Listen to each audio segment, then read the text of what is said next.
J'espère que vous allez bien, j'espère que vous vous portez bien. L'Algérie a été au cœur d'une importante réunion qui s'est déroulée le mardi dernier à partir de 18 h. Et la réunion elle a eu lieu à l'Élysée en France, au niveau de la présidence de la République française. Le mardi dernier, on était plus exactement le 1er avril, c'était le deuxième jour de l'Aïd dans le calendrier de plusieurs pays arabes et musulmans comme l'Algérie, où l'Aïd a été célébré le 31 mars et non pas le 30 mars. C'était mardi 18 h. Emmanuel Macron avait convoqué une réunion avec Bruno Retailleau, ministre de l'Intérieur français, Gérald Darmanin, ministre de la Justice en France, et Jean-Noël Barrot, ministre des Affaires étrangères. Au cours de cette réunion, il était question d'étudier le plan d'action qui devait être mis en place pour amorcer le processus de réconciliation qui a été décidé et négocié entre Emmanuel Macron et Abdelmadjid Tebboune jusqu'à la fin du mois de mars, qui a été annoncé officiellement le 31 mars 2025 à la suite d'un appel téléphonique entre les deux chefs d'État. C'était le jour de l'Aïd dernier. Vous vous en rappelez, on en a bien discuté. Au cours de cette réunion, donc les modalités pratiques de cette comment dirais-je, de ce processus de réconciliation ont été étudiés. Et selon les informations qui ont été diffusées par pas mal de sources médiatiques françaises, d'autres membres du gouvernement étaient aussi présents à cette réunion. Il s'agit de la ministre de la Culture, Rachida Dati, et celle du ministre de l'Économie, Éric Lombard. Donc, il y avait tous les poids lourds du gouvernement français qui étaient présents pour aborder comment on peut maintenant mettre en place cette réconciliation et comment changer de temps vis-à-vis de l'Algérie, puisqu'aujourd'hui, l'Algérie, semble-t-il, a accepté les principales revendications françaises pour normaliser ses relations avec l'Algérie. Je rappelle, et d'ailleurs, au cours de cette réunion, pour une fois, Monsieur Bruno Retailleau, le ministre français de l'Intérieur, qui était à la tête de l'offensive politique, diplomatique, idéologique et médiatique contre le pouvoir algérien depuis le début de l'année 2025, commence à changer effectivement de temps à l'égard de l'Algérie. Et Bruno Retailleau, au cours de cette réunion, il avait affirmé que pour la première fois, il a bon espoir. Il a bon espoir concernant la libération de Boualem Sansal. Il a aussi bon espoir concernant l'application stricte des accords migratoires entre les deux pays, notamment de l'accord de 1994, où la France peut expulser des ressortissants algériens dont la nationalité algérienne est confirmée et prouvée matériellement, et que l'Algérie a le devoir, sur la base de cet accord de 1994, de réadmettre sur son territoire, d'accepter sur son territoire ces ressortissants algériens que la France expulse. Donc, Bruno Retailleau est satisfait. Il est positif, il est satisfait, il a expliqué des membres proches de lui ont expliqué, d'autres membres du gouvernement ont expliqué qu'il fallait faire bouger les lignes, aller vers de l'efficacité, et que la stratégie, la réconciliation entre l'Algérie et la France n'aurait pas été possible s'il n'y avait pas la stratégie de la riposte graduée de Bruno Retailleau, en quelque sorte. Et c'est ça, on devrait peut-être vraiment reconnaître et faire un constat, parce que du côté algérien, les proches du pouvoir algérien essaient de nous faire croire que c'est une désaveu pour Bruno Retailleau, que Bruno Retailleau n'a rien obtenu, que ces déclarations, qu'il a fait que le coq sur les médias pour ses ambitions politiques internes, qu'il a juste utilisé l'Algérie pour accéder à la tête des partis, pour accéder à la présidence du Parti des Républicains et préparer ses ambitions présidentielles pour les élections de 2027. Tout ça est un peu vrai, mais n'est pas totalement vrai, parce qu'en réalité, Bruno Retailleau a fait bouger les lignes. Aujourd'hui, on ne peut pas nier, plusieurs sources me le confirment, il y a un lien direct entre l'escalade et les sanctions et la politique de fermeté et d'affrontement privilégiée par Bruno Retailleau et l'accélération du processus de négociation. C'est les négociations entre Alger et Paris. Est-ce que les dirigeants algériens auraient négocié, est-ce que le pouvoir algérien aurait négocié rapidement l'apaisement avec la France? C'est Bruno Retailleau, le ministère de l'Intérieur français, n'avait pas expulsé des hauts dirigeants algériens. Je rappelle qu'au moins 4 personnes issues du gratin du pouvoir algérien ont été expulsées, dont l'ancien chef du cabinet d'Abdelmadjid Tebboune Abdelaziz et son épouse, dont l'épouse de l'ambassadeur algérien au Mali, ainsi que 2 autres personnes que nous n'avons pas pu identifier, que leur identité n'a jamais été révélée, mais au moins 4 expulsions, interdit une liste de plus de 800 personnes qui sont interdites, des dirigeants algériens et leurs familles interdits de venir en France. Cette liste a été écartée au lendemain du 17 mars, quand le pouvoir algérien a dit non à la liste de Bruno Retailleau. Cette liste a été élargie à 4000 personnes. Des enquêtes sur les patrimoines privés, immobiliers et financiers des dirigeants algériens et de leurs familles en France. Des enquêtes sur les cartes de séjour, sur les processus de délivrance de titres de séjour et sur même la naturalisation. Il y a eu des proches des dirigeants algériens ici en France qui ont été naturalisés français. Et les autorités françaises allaient faire des révélations dans les médias français, enquêter sur les conditions d'obtention de ces titres de séjour par ses proches et parlant des dirigeants algériens en France. Donc il y avait une pression. S'il n'y avait pas cette stratégie de fermeté, d'affrontement et de menaces directes employées par Bruno Retailleau, est-ce que les négociations entre l'Algérie et la France auraient été accélérées? Est-ce qu'Emmanuel Macron aurait pu trouver une entente, un terrain d'entente direct avec Abdelmadjid Tebboune? C'est complètement faux. D'ailleurs, je vous rajoute une information, c'est qu'au sein même du régime algérien, à cause de l'ampleur et de la violence de cet affrontement, parce qu'auparavant, l'affrontement avec la France était diplomatique, des déclarations, par des médias interposés. C'était la première fois que l'État français a recouru à des sanctions directes contre les dirigeants algériens. Nous avons vécu une crise inédite de juillet 2024 à 31 mars 2025. C'est la crise la plus inédite et c'est un cas d'école, cette crise. C'est un cas d'école de rapport de force.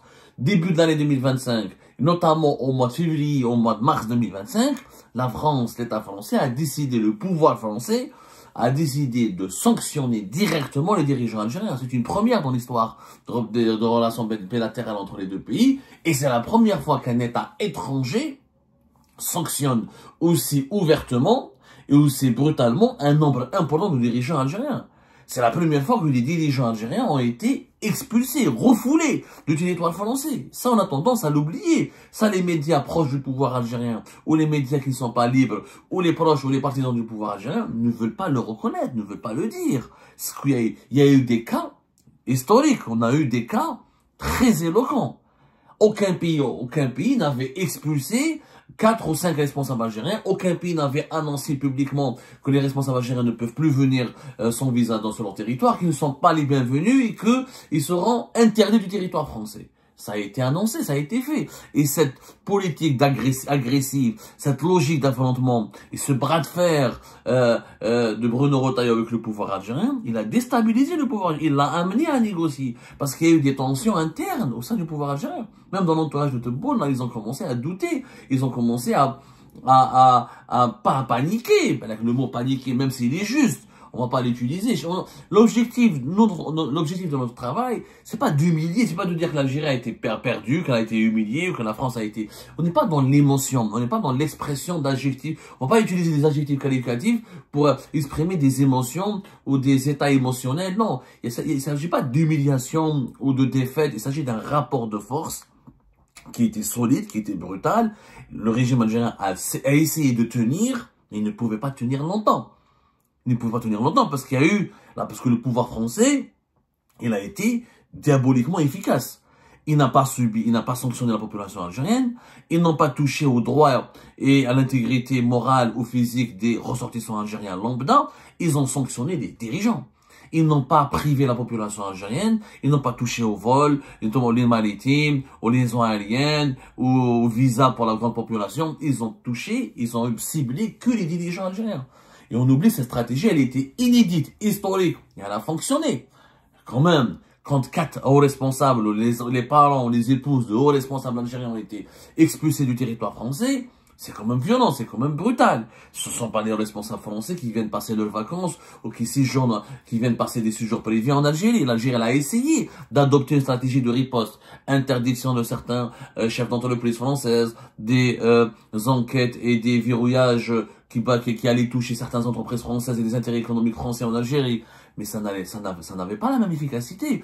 La France, l'Algérie, les dirigeants algériens ont plus besoin de la France que la France n'a besoin d'eux. Faut dire la vérité.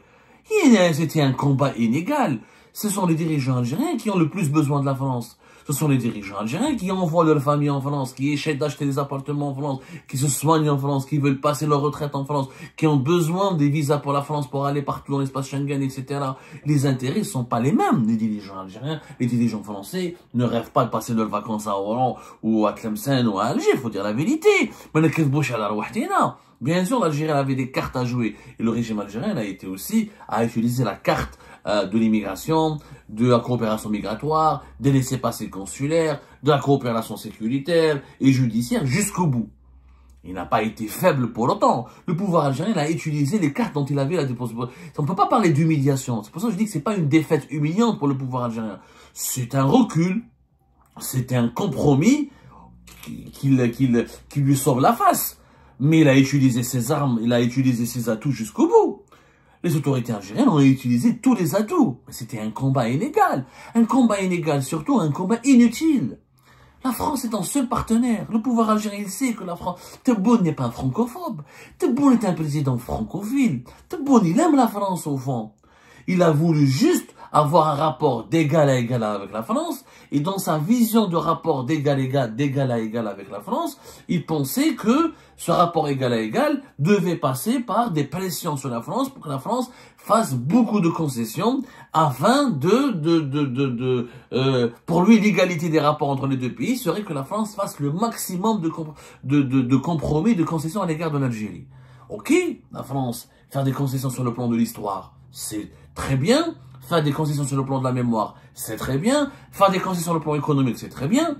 Mais tu peux pas dire à la France quelle est sa politique étrangère. Tu peux pas dire à la France, ne reconnaît pas la marocanité sur l'occidentale.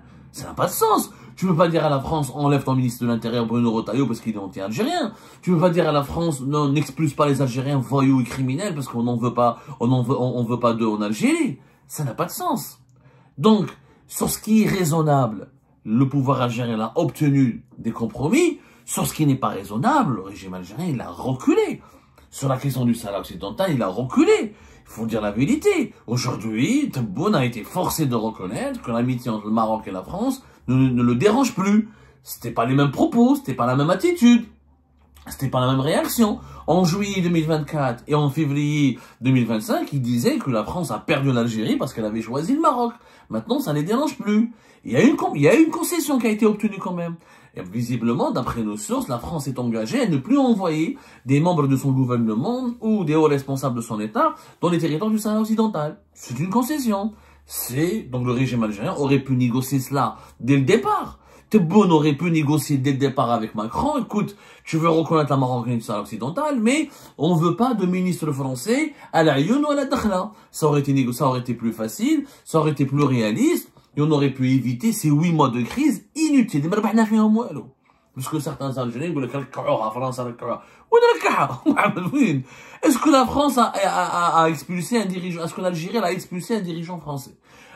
L'Algérie a expulsé quoi? Elle a expulsé Boualem Namen et quelques migrants, quelques ressortissants algériens que la France voulait expulser. Mais Habibi, la France, elle a fermé les portes à tous les dirigeants français. Il y a des proches, donc des proches de M. Tebboune, qui ont été, leur titre de séjour a été gelé.